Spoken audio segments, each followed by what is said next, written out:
Hello friends, welcome back to the channel. आज बहुत दिनों बाद यार मैं वीडियो अपलोड कर रहा हूँ और ये हमारा लेक्चर 2 है। लास्ट हमने लेक्चर 1 में बेसिक्स ऑफ जावा और हिस्ट्री ऑफ जावा देखा था। आज हम आगे उसको कंटिन्यू करेंगे, तो प्लीज आप इस वीडियो को एंड तक देखिएगा।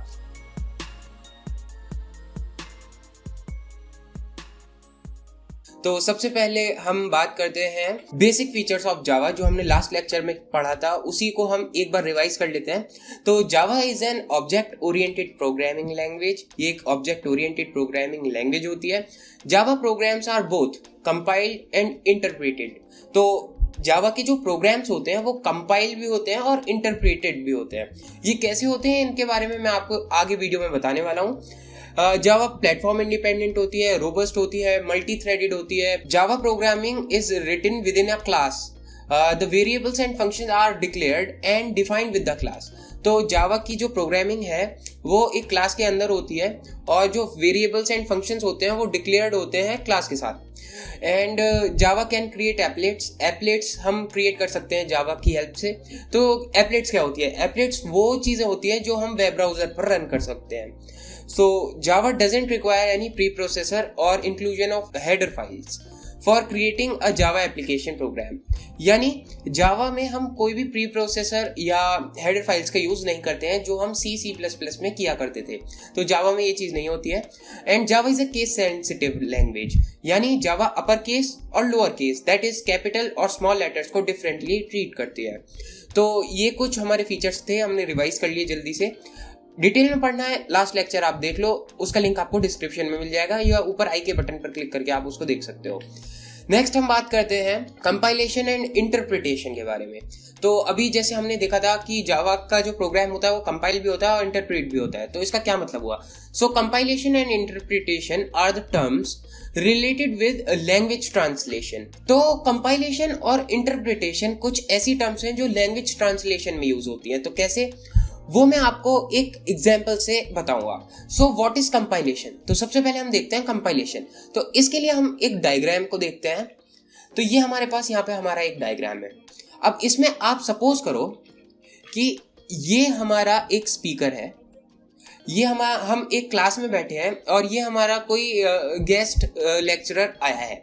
तो सपोज करते हैं कि इसको स्पेनिश आती है और इसको स्पेनिश आती है और इंग्लिश और हिंदी नहीं आती है। हमें जो है, ये हम बैठे हैं, हमें हिंदी या इंग्लिश समझ में आती है और कोई लैंग्वेज हमें समझ में नहीं आती है। तो अब ये क्या करेंगे? हमारे पास यहाँ पे दो ऑप्शन है। तो पहला ऑप्शन तो ये है कि ये अपनी पूरी स्पीच को बोल देंगे।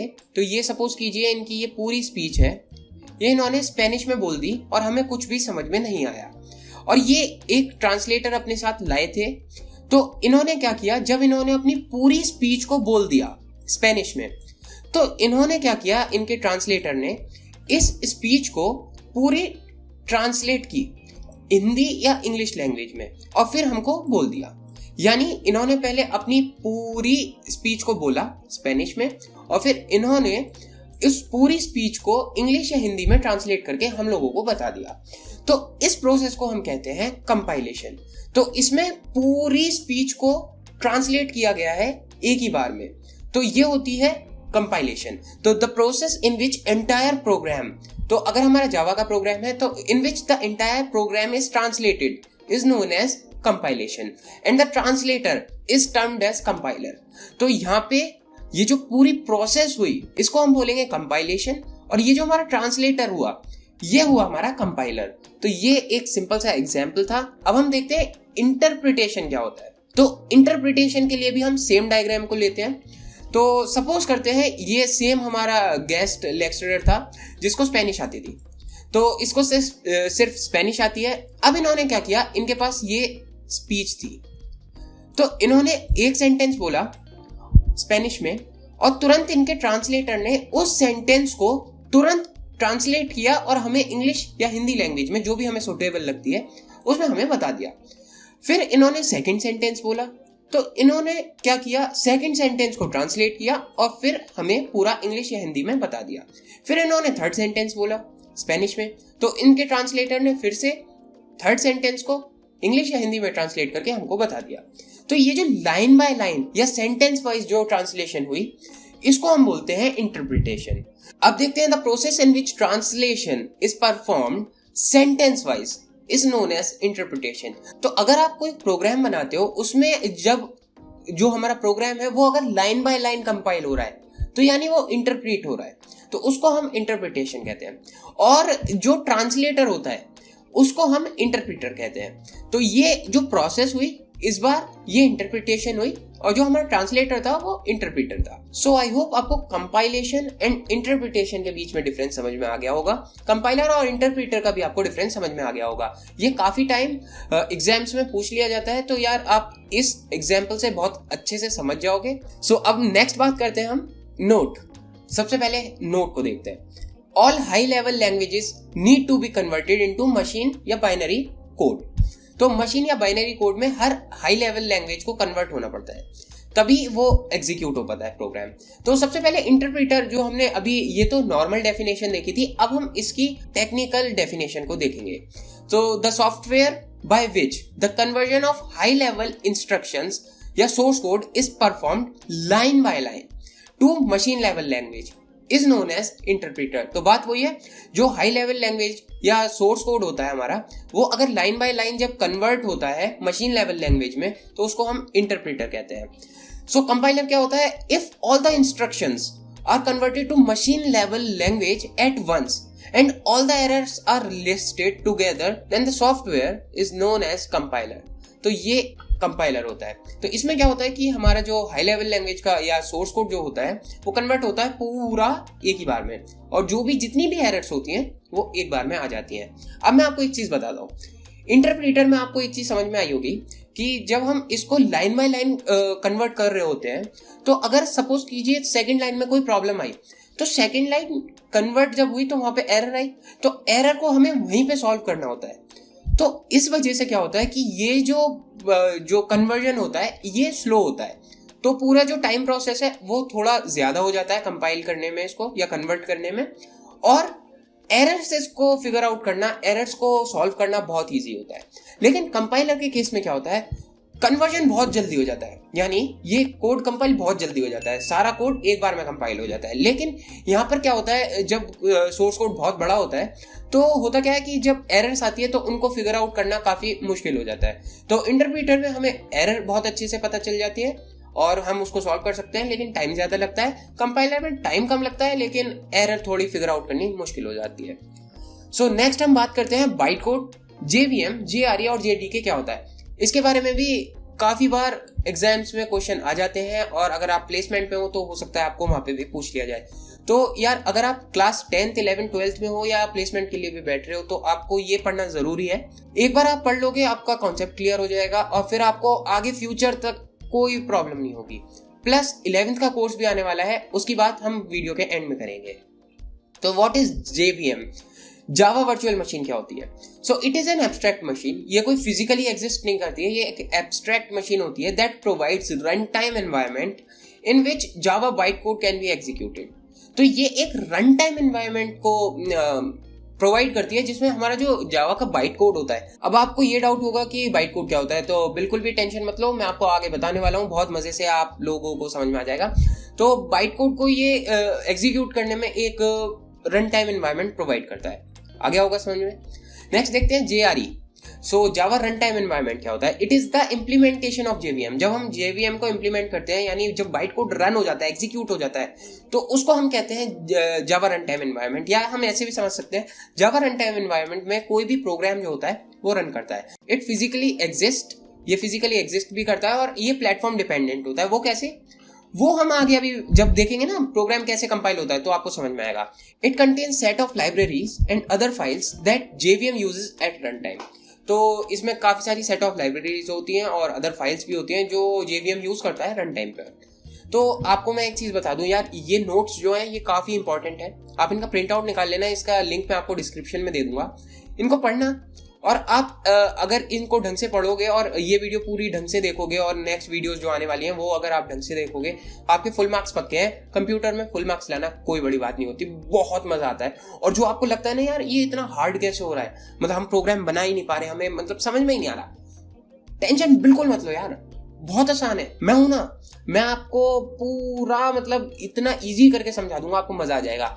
लेकिन उसके लिए क्या करना है आपको, अगर आपका कोई भी डाउट हो तो कमेंट करो यार, जल्दी मुझे कमेंट करके बताओ। वीडियो पसंद आ रही है लाइक कर लो, और नहीं पसंद आ रही है तो डिसलाइक कर दो, ताकि पता तो लगे मुझे कि मैं जो एफर्ट कर रहा हूँ वो आप तक ढंग से पहुंच भी पा रहा है या नहीं।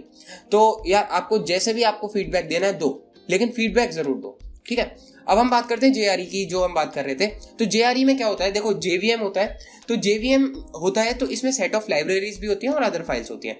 जेवीएम हमारा बाइट कोड को एग्जीक्यूट करने में हेल्प करता है, और जेआरई में जो हमारे प्रोग्राम्स होते हैं वो रन करते हैं, जावा रन टाइम एनवायरनमेंट। अब हम बात करते हैं जेडीके की। तो आपने जेडीके के बारे में सुना होगा, Java development kit. So it is a software development environment used to develop Java application. तो ये सॉफ्टवेयर डेवलपमेंट एनवायरनमेट होता है जिसमें जावा की एप्लीकेशन डेवलप होती है। It physically exist and it contains JRE. तो जेआरई में क्या था, JVM, other files and plus development tools. तो इसका डायग्राम देख लेते हैं। जेडीके मतलब जेआरई प्लस डेवलपमेंट टूल्स। तो जेवीएम था, सेट ऑफ लाइब्रेरीज थी, अदर फाइल्स थी, ये जेआरई हो गया, और डेवलपमेंट टूल्स और आ गए तो जेडीके हो गया। तो अब यार आपको मैं एक चीज बता देता हूँ कि जावा का प्रोग्राम कंपाइल करना बहुत आसान होता है, बहुत ही मजा आता है इसको देखने में भी। तो आप देखो कि सबसे पहले हम जावा के प्रोग्राम को कंपाइल कैसे करते हैं। बहुत इजी है, मजा आ जाएगा, एक बार में कॉन्सेप्ट क्लियर हो जाएगा और मजा आ जाएगा। एक बार आपने ये चीज समझ ली ना, दिमाग से निकलेगी नहीं, और निकलेगी नहीं तो आप मतलब हर बार पेपर में मजे से फुल मार्क्स लेके आओगे। तो देखो सबसे पहले एक जावा का सोर्स कोड होता है, जो हम प्रोग्राम लिखते हैं ना उसको सोर्स कोड बोला जाता है। तो ये एक सोर्स कोड होता है, इसको हम कंपाइलर के थ्रू, जो जावा का कंपाइलर होता है वो एक बाइट कोड में कन्वर्ट करता है। तो ये जो बाइट कोड होता है ये एक ऐसा कोड होता है जो मशीन इंडिपेंडेंट होता है, ये किसी भी मशीन पे या किसी भी ऑपरेटिंग सिस्टम पर डिपेंडेंट नहीं होता है। तो यानी जावा का एक सोर्स कोड है, उसको हमने कंपाइलर के थ्रू पूरा जो सोर्स कोड है उसको कन्वर्ट किया एक बाइट कोड में। तो ये एक बाइट कोड में कन्वर्ट हो गया, राइट। अब इससे एक इंटरप्रीटर इसको कन्वर्ट करता है। अब क्या होता है, जो बाइट कोड है ना आपका, वो जो बाइट कोड जनरेट हुआ वो आपका अब लाइन बाय लाइन एग्जीक्यूट होगा, लाइन बाय लाइन कंपाइल होगा। और अब ये इसका MS DOS में अगर आप रन कर रहे हो तो इंटरप्रीटर उस बाइट कोड को करेगा कन्वर्ट। यूनिक्स में रन कर रहे हो तो यूनिक्स वाला इंटरप्रीटर करेगा, अदर ओएस में कर रहे हो तो मतलब जो भी ओएस आप यूज कर रहे हो उसमें करेगा, विंडोज में कर रहे हो तो इंटरप्रीटर विंडोज का अलग होता है। तो ये मशीन डिपेंडेंट होता है, बाइट कोड मशीन इंडिपेंडेंट होता है। ये किसी भी प्लेटफॉर्म पे ये सेम बाइट कोड अगर आप MS DOS में रन करोगे तो MS DOS में रन कैसे होगा, रन होगा इंटरप्रीटर के थ्रू।